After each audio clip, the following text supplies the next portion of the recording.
Coconut pudding prepare చేసుకుందాము. First కోకోనట్ని ఇలా half చేసుకొని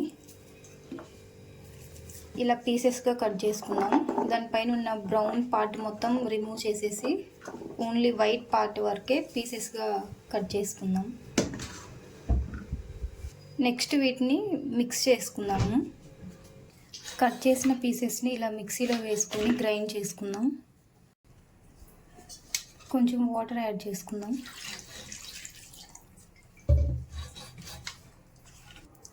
ఇప్పుడు ఇలా మిక్సీ వేసుకుందాము.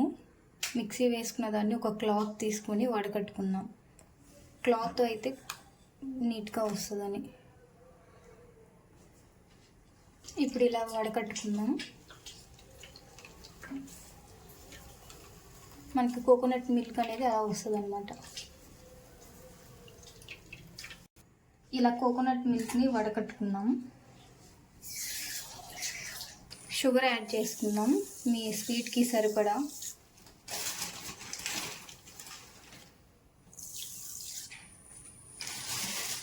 ఇలా మిక్స్ చేసుకుందాం.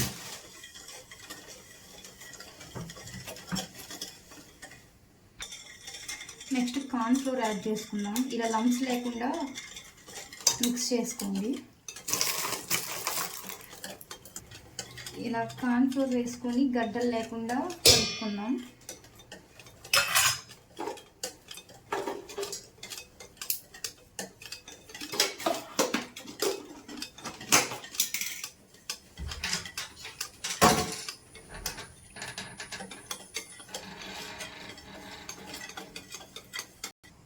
కొన్ని ఇలాచీ యాడ్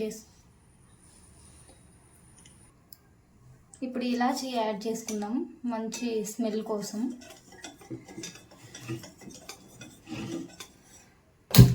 ఇలా స్టవ్ ఆన్ చేసి ఒక పాన్ తీసుకుందాము. ఇలా మిక్స్ చేసిన కోకోనట్ మిల్క్ని పాన్లో పోర్ చేసుకుందాం. ఇలా లో ఫ్లేమ్లో పెట్టి గంటతో తిప్పుకుంటూ ఉండాలి.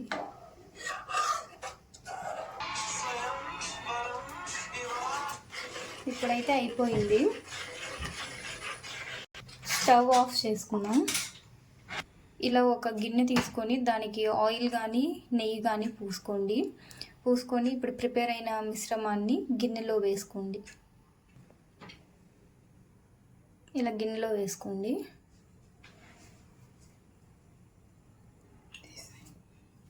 ఇలా గిన్నెలోకి తీసుకున్న తర్వాత దీన్ని ఒక 1 అవర్ ఫ్రిడ్జ్లో పెట్టుకుందాం.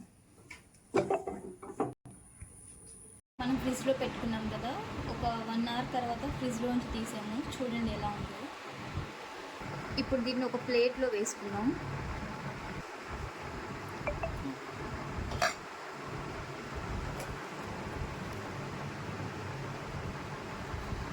వావ్, చూస్తున్నారు కదా ఎంత బాగా వచ్చిందో. చూస్తున్నారు కదా, ఇప్పుడు మనం ప్లేట్లో అయితే సర్వ్ చేసుకున్నాము. ఇప్పుడు వీటిని పీసెస్గా కట్ చేసుకుందాం. కట్ చేసుకుని టేస్ట్ ఎలా ఉందో చెప్తాం.